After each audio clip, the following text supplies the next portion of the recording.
On a bien avancé sur beaucoup de dossiers. On a fini tous les accords qu'on voulait conclure au G7. Est-ce que vous avez laissé un représentant derrière vous? Oui, c'est ça, quelqu'un me représente au G7. Avez-vous d'autres questions? Monsieur le Président, est-ce que vous parlez à l'Union européenne?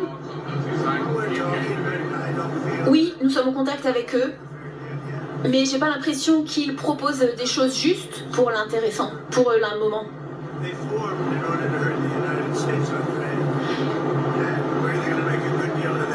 L'Union européenne n'a pas l'intérêt des États-Unis à cœur au final.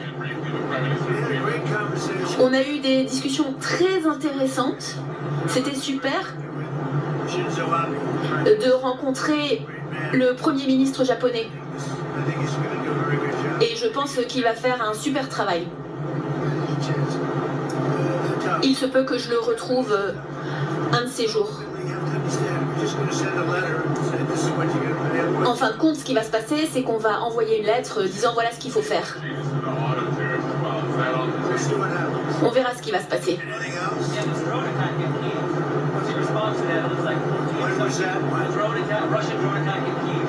Il y a eu une attaque sur Kiev très récemment, Monsieur le Président. Que voulez-vous nous dire à ce sujet? Eh bien, écoutez, je n'ai pas grand-chose à dire là-dessus pour l'instant.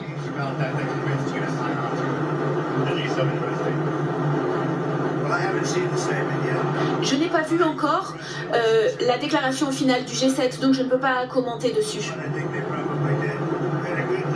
Mais bon, nos réunions étaient productives. Les représentants que j'ai rencontrés étaient très bien et on a bien travaillé. Donc tout s'est bien passé. On a eu beaucoup de conversations vraiment productives. Si vous cherchez des accords trop complexes, ils finissent par ne jamais être signés. Il y a peut-être 175 pays avec lesquels nous sommes en discussion. Et beaucoup m'ont écrit en disant ce serait un honneur de pouvoir entrer en négociation avec vous. On parle vraiment de grosses sommes là. On m'a appelé, le Congrès m'a appelé il y a 2 nuits pour me dire on ne comprend pas, les chiffres sont tellement incroyables. J'ai dit c'est bien ou c'est pas bien? Et le Congrès m'a dit on a des revenus tellement plus importants que ce à quoi on s'attendait, c'est incroyable, on n'a jamais vu ça. On parle de 88 milliards de dollars là, c'est du jamais vu. Et c'est rien comparé à ce que ça pourrait être. Hein.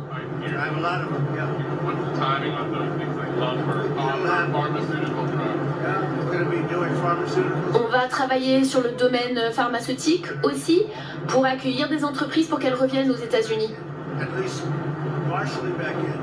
En tout cas, au moins partiellement.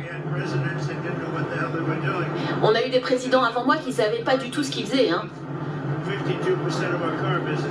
52% de notre industrie automobile s'est effritée au cours des années. On n'aurait jamais dû perdre tout ça. Maintenant, moi, ce que je leur dis, c'est vous quittez notre sol, alors vous allez payer des droits de douane tellement importants, et du coup, les gens ne partent plus.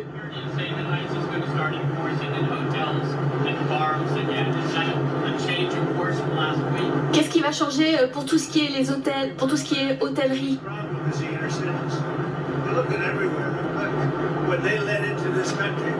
Je pense qu'il y a beaucoup de choses à changer. Comme je l'ai dit, mes prédécesseurs ont vraiment fait n'importe quoi.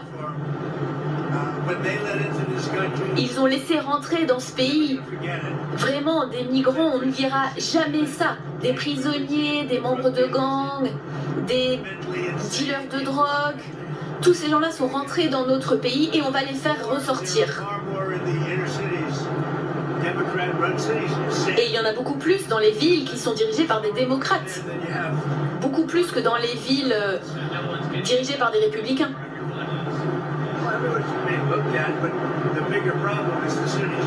Le grand problème que nous avons, c'est les villes. C'est en général là où se réunissent les vraiment mauvaises personnes, les meurtriers. Je ne vais même pas donner les chiffres des meurtriers, c'est incroyable. Joe Biden les a laissés entrer sur le sol américain. Enfin, plutôt les démocrates. Hein. Biden, je pense qu'il n'était même pas au courant qu'il était président.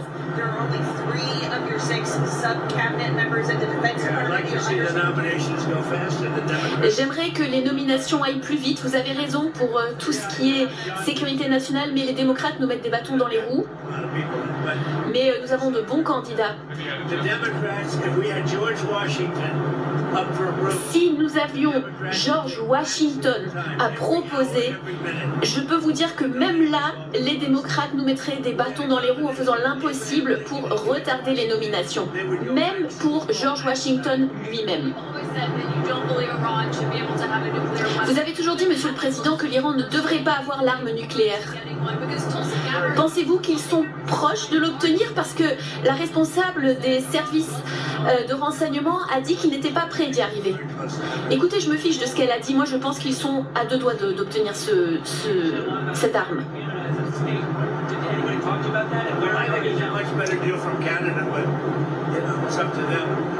Moi, je pense qu'on aurait pu signer un super accord avec l'Iran. Maintenant, ça dépend d'eux.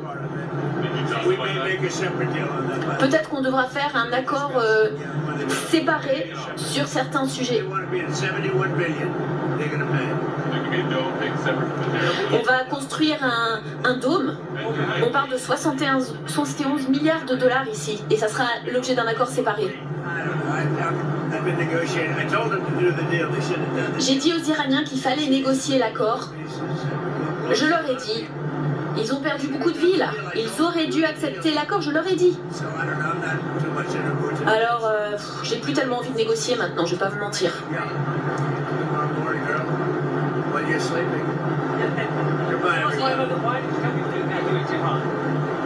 Vous avez dit aux habitants d'évacuer Téhéran. Oui, je pense qu'il faut. Ce serait plus sûr. Il va y avoir beaucoup de choses horribles qui vont se passer et ce serait beaucoup plus sûr pour les habitants d'évacuer.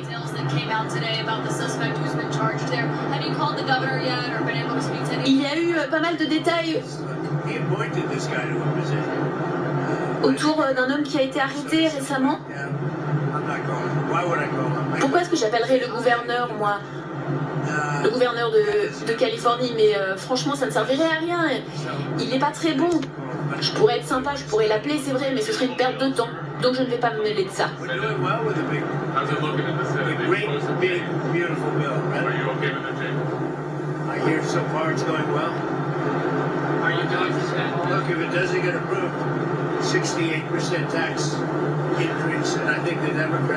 On parle maintenant de taxes de 68%.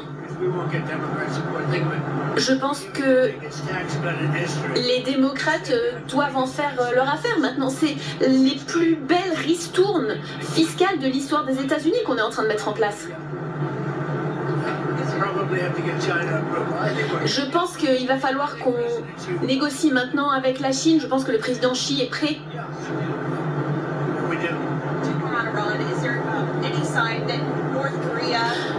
Monsieur le Président, y a-t-il des signes que la Corée du Nord s'implique, que la Russie s'implique davantage sur le conflit en cours en Iran? Non, je n'ai pas vu de signe en ce sens. Je pense que personne ne veut se retrouver dans ce bourbier. Comment les gens peuvent quitter les lieux, les aéroports sont arrêtés? Écoutez, nous faisons du mieux que nous pouvons avec les moyens du bord. Merci à tous.